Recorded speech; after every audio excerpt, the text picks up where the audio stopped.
So I've been wanting to make this video now for about 3 years. This is Grandview's lofted barn cabin, 14 by 40. I had them put in 13 3-foot by 3-foot windows. Up in the loft areas on either end are 2 by 3s. And then I went ahead with my father and put in 2 5-foot sliding glass doors. So, well, let's go do the tour.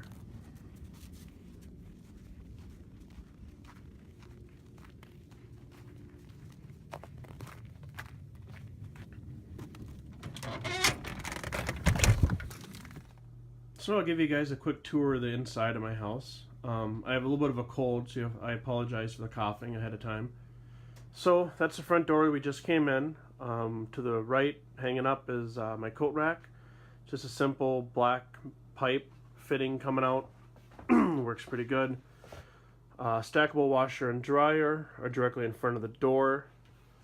So the first room off the door to the right is my master bedroom. King size bed. I went ahead and made a custom platform for it with storage on the sides. There's 4 cubbies on either side, and then 2 in the front and 2 in the back.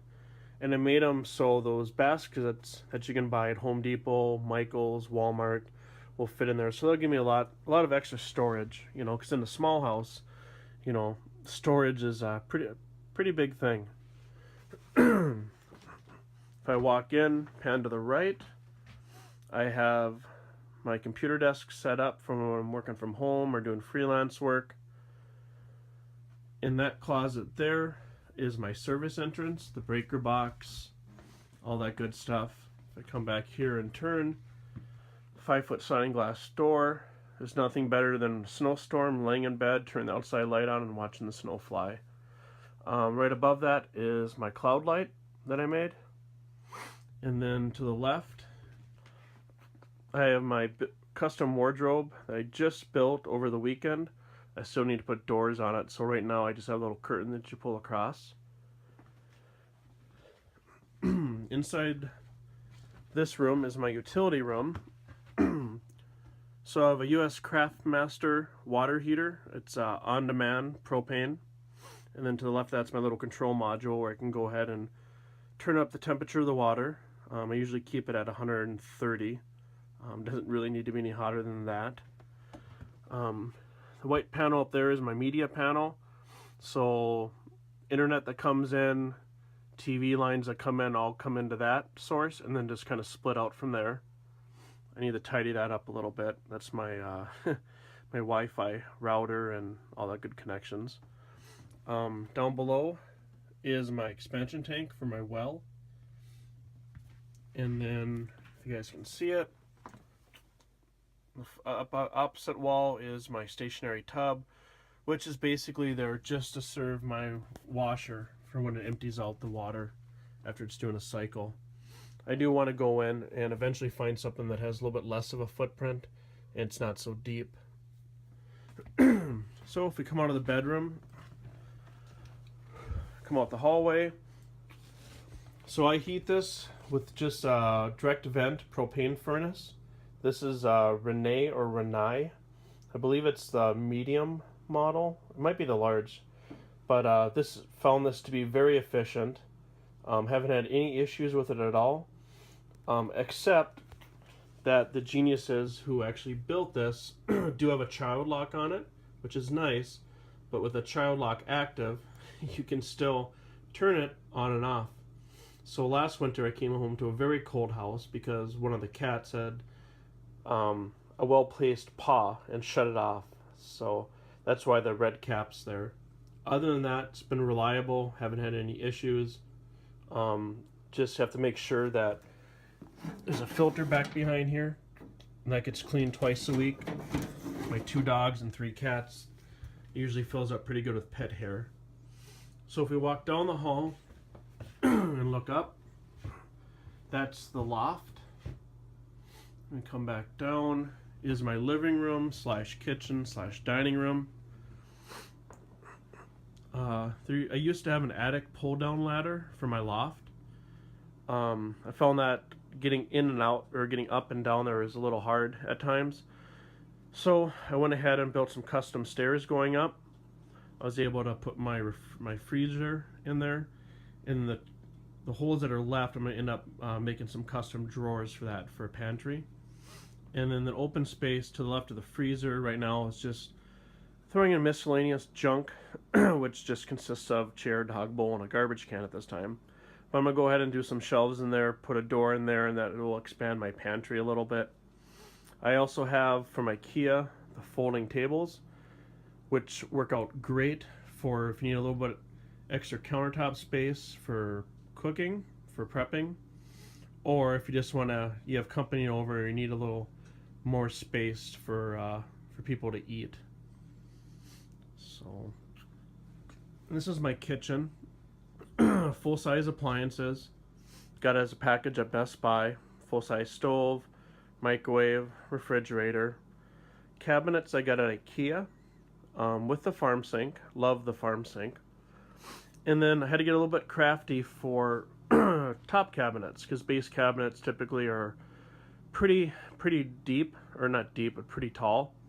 So I went ahead, and those crates I was talking to you guys about earlier that I'm going to use for storage underneath my bed, just went ahead and bought some, mounted them to the ceiling. They work out perfectly.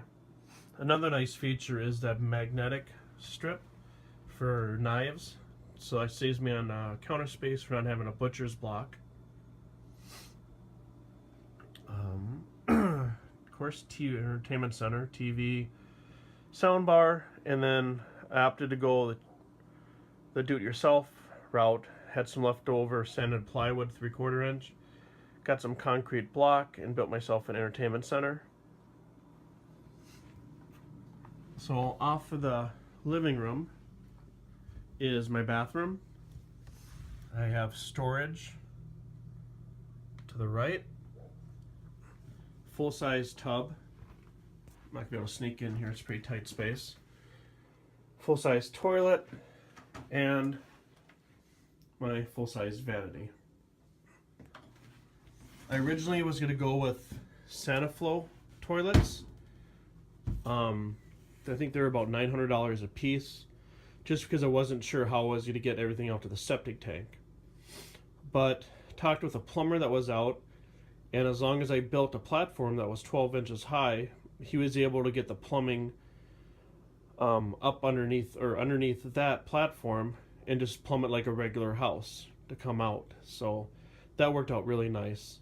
And the step really isn't that big of a deal. You get used to it, and it's wide enough where you're not gonna come out of the bathtub and fall off. So like I said, up above is the loft. That's where I was sleeping. So if we go up the stairs, fairly good size. It's roughly 13 feet by 10 feet long. I went ahead and put a 2x12 in to extend it out a little bit longer. You have a little bit of a ledge. I still have some finishing stuff to do. You'll notice the ceilings are spray foamed.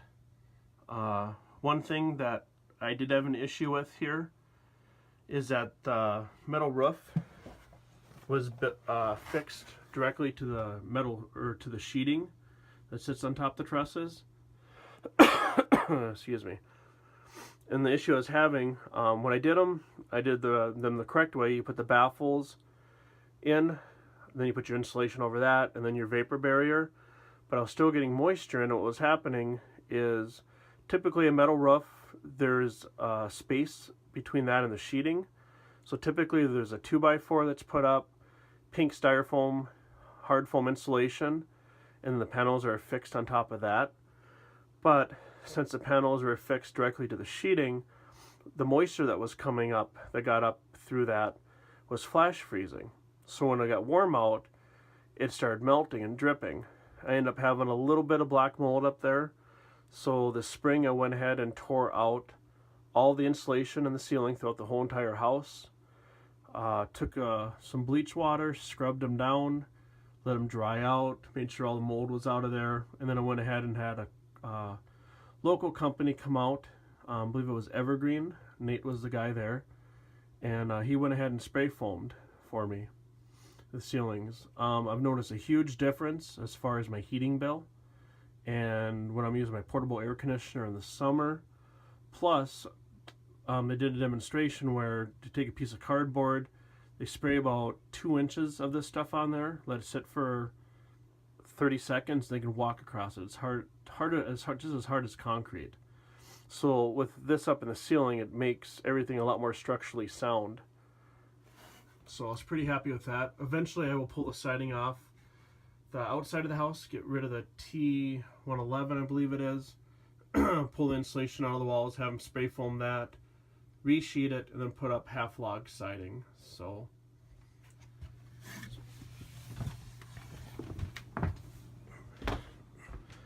that is basically the tour of my tiny house.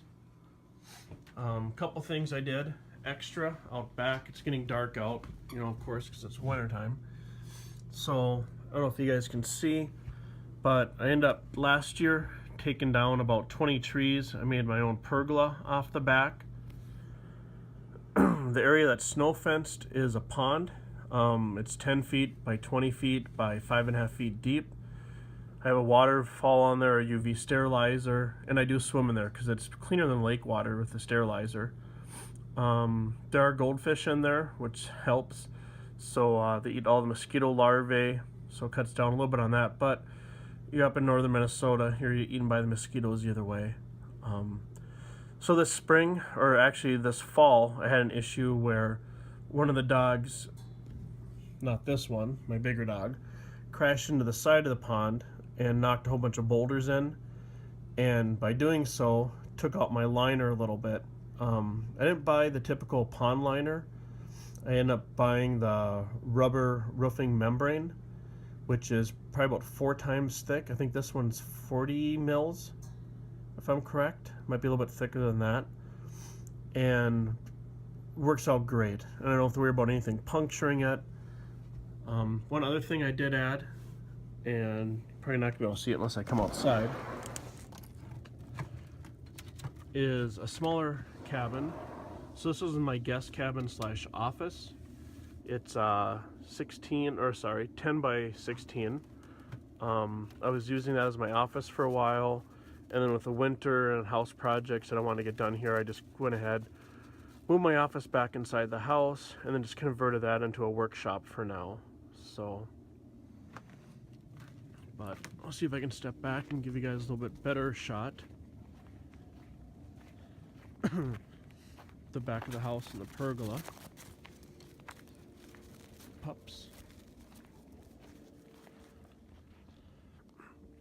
So yeah, you're not gonna be able to see it at all, but yeah, that's the back of the house.